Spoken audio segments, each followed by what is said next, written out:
an independent researcher in his own right at Hopkins in the U.S., designed an initial experiment in which he gave high doses of some of these compounds into mice that have never, of course, seen these compounds. And to our astonishment, his results were that these mice were developing a higher tendency to develop disturbances in their blood sugar control. They were kind of leaning towards the development of diabetes. The real game changer came when researchers turned their attention to the microbiome. But what scientists discovered shocked them. Mice given high doses of artificial sweeteners developed blood sugar disturbances, leading to diabetes. The breakthrough?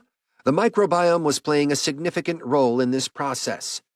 Through a series of experiments, scientists found that when they transferred the gut microbiomes of mice that had consumed artificial sweeteners to healthy mice, those new mice also developed diabetes. This discovery proved that the microbiome wasn't just reacting to food, but was actively driving health effects, especially in response to artificial sweeteners.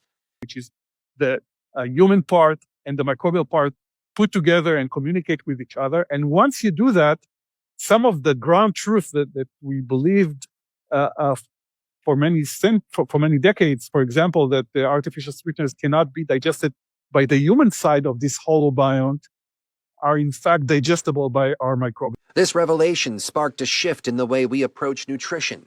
Instead of a one-size-fits-all mentality, the science of personalized nutrition began to take shape. Some people's microbiomes reacted to artificial sweeteners, leading to diabetes, while others showed no change at all. This emphasized the need for individualized diets based on the unique makeup of each person's microbiome, rather than generalizing nutrition for everyone. The idea of treating the human body as a holistic system, where both human and microbial cells work together, became the foundation for new, more personalized approaches to health and nutrition. That basically they are chemical factories, and when they see something like saccharin or sucralose, which they've never seen before, right? So evolution, they didn't come up. So they can react rather oddly, and they can produce all kinds of weird chemicals in response to that. Maybe trying to break it down, trying to eat it, doing whatever they microbes do. And those chemicals, it turns out, when you transplanted them into other animals, can induce diabetes. Scientists have discovered that when the microbiome encounters substances like saccharin or sucrose, chemicals it has never been exposed to before, it can react unpredictably. These foreign compounds can trigger the production of strange chemicals as the microbiome tries to break them down. It's a clear reminder that introducing unfamiliar substances into our system can upset the delicate balance of our microbiome, causing significant health problems. The studies which have been conducted over the past decade have involved extensive trials across various species, including humans. One particularly challenging part of the research was finding participants who had never consumed artificial sweeteners. This was essential to prevent bias from previous exposure.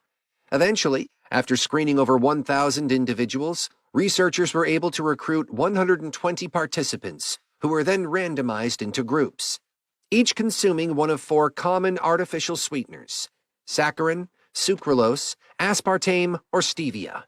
These individuals were then closely monitored with continuous glucose monitors and microbiome assessments. The results were eye-opening. Some people experienced adverse blood sugar control, providing crucial evidence that artificial sweeteners can indeed disrupt our metabolism. But I think we're moving to the point where it can't be considered the same as water, definitely. And the WHO's conclusion that it shouldn't be seen like that. There are trivial weight loss advantages. And there's this potential gray area that they might be causing some of these diseases that might well be mediated by our microbiome. As we explore the complex landscape of sweeteners, the World Health Organization, or WHO, has raised important concerns. While they offer minor weight loss advantages, there's a potential risk, especially in how they might impact our microbiome and contribute to diseases. The challenge lies in the fact that different sweeteners interact with the body in various ways, so a one-size-fits-all conclusion isn't easy to draw. As Aaron points out, Sweeteners like stevia have different effects than artificial ones like aspartame or sucralose, making it difficult to generalize. Given the ambiguity, the question arises, should we be consuming artificial sweeteners at all? According to Aaron, the evidence is still inconclusive. He suggests practicing caution and skepticism until more data becomes available. While some might argue that these substances are inert, research shows they may indeed affect our bodies, sometimes negatively, depending on our microbiome.